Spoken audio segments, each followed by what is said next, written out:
క్రీస్తునందు ప్రేమైన సహోదరి సహోదరులకు యేసుక్రీస్తు నామములో శుభములు. దేవుని యొక్క మహాకృప మీకు కలుగునుగాక. ఈరోజు దేవుడు మనకిచ్చిన మాట 2వ దినవృత్తాంతాల గ్రంథము 14వ అధ్యాయము 4వ వచనం. వారి పితరుల దేవుడైన యెహోవాను ఆశ్రయించుటకును ధర్మశాస్త్రమును బట్టి విధిని బట్టి క్రియలు జరిగించుటకును యూదా వారికి ఆజ్ఞాపించి. ఈ మాటలు మనము దినవృత్తాంతాల గ్రంథంలో చూస్తున్నాము. వారి పితరుల దేవుడైన యెహోవాను ఆశ్రయించుటకును ధర్మశాస్త్రమును బట్టి విధిని బట్టి క్రియలు జరిగించుటకును యూదా వారికి ఆజ్ఞాపించి. ఎవరు ఆజ్ఞాపించారు అంటే ఆ రాజు ఆషాగా మనం చూడగలం అన్నమాట. ఆషారాజు ఎప్పుడైతే రాజ్య పరిపాలనలోకి వచ్చారో ఆయన ఉన్నత స్థలాలని విగ్రహ పూరిత ప్రభావాలను కొట్టివేసినట్టుగా మనము పైన భాగంలో చూడగలమట. ఇంకా ఏం చేస్తున్నారు అంటే వారి పితరుల దేవుడైన యెహోవాను ఆశ్రయించుటకును అంటే ఇశ్రాయేల్ అందరూ కూడా సొలొమోన్ టైంలో నుండి ఏం చేశారంటే వారి పితరుల దేవుడిని యెహోవాను విసర్జించి ఈ లోక సంబంధమైన దేవతలతో మిళితమైపోయారన్నమాట. అందుకే ఆశ ఎప్పుడైతే రాజ్యంలోనికి వచ్చారో ఆ పితరుల దేవుడైన యెహోవాను ఆశ్రయించేటట్టు ఆ వేరే దేవతలందరినీ కొట్టివేసి ఆశ్రయించేటట్టు ఆజ్ఞాపించాడంట.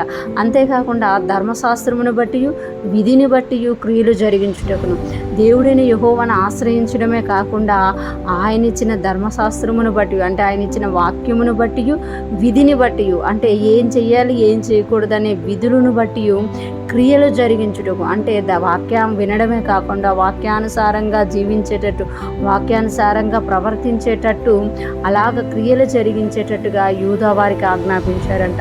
అంటే యూదా వారు అందరూ కూడా దేవుని విడిచిపెట్టి ధర్మశాస్త్రాన్ని విడిచిపెట్టి ఆయన విధులను కట్టడలను విడిచిపెట్టి అన్య దేవతల వైపు అన్యమైన వాటి వైపు తిరిగిపోతే ఆశా రాజుగా అయిన వెంటనే తను ప్రక్షాళన చేయడమే కాకుండా తన ప్రజలు కూడా ఎలా ఉండాలి అనే దాన్ని ఇక్కడ తెలియజేసినట్లుగా మనము చూడగలుగుతున్నామట.